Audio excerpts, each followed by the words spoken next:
తెలుగు తమ్ముళ్లకు సంక్రాంతికి మించిన పండుగ మహానాడు. ఇది కేవలం తెలుగుదేశం పండుగ కాదు, తెలుగువారి పండుగ.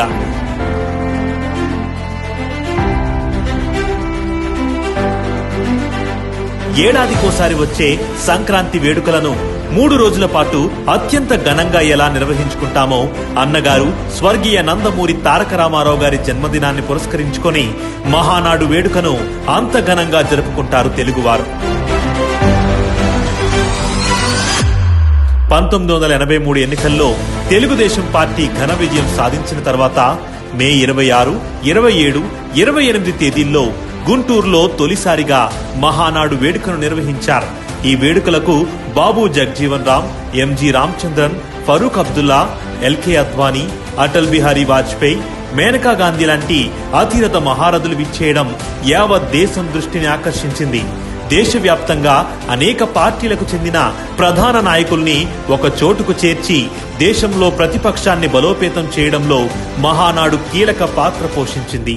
మహానాడు అనే పేరు తెలుగుదేశం కార్యక్రమాల్లో తప్ప వాడుక భాషలో మనకెక్కడా వినిపించదు. ఈ పేరును స్వర్గీయ ఎన్టీ రామారావు గారు సృష్టించారు. మహా అంటే అతి పెద్ద అని అర్థం, నాడు అంటే రోజు అని అర్థం. తెలుగు వారందరినీ ఏకం చేసే అతి పెద్ద రోజుగా మహానాడు నామకరణం జరిగింది.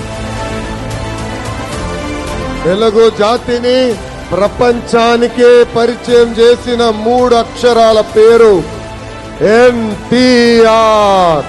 ప్రజల కన్నీరు చెరిపింది ఎన్టీఆర్. ఢిల్లీకి తెలుగోడి పవర్ చూపించింది ఎన్టీఆర్. బీసీలు, ఎస్సీలు, ఎస్టీలు, మైనారిటీలకి రాజకీయ ఆర్థిక స్వాతంత్రం కల్పించింది ఎన్టీఆర్. ఎన్టీ రామారావు గారి జన్మదినం సందర్భంగా మహానాడు వేడుకలను నిర్వహించడం ఆనవాయితీగా వస్తుంది.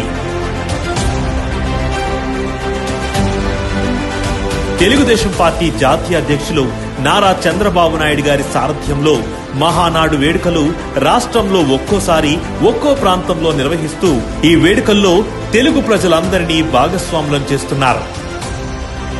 తెలుగు వారి ఆత్మ గౌరవాన్ని ప్రపంచానికి చాటి చెప్పిన ఏకైక నాయకుడు నందమూరి తారక రామారావు గారు.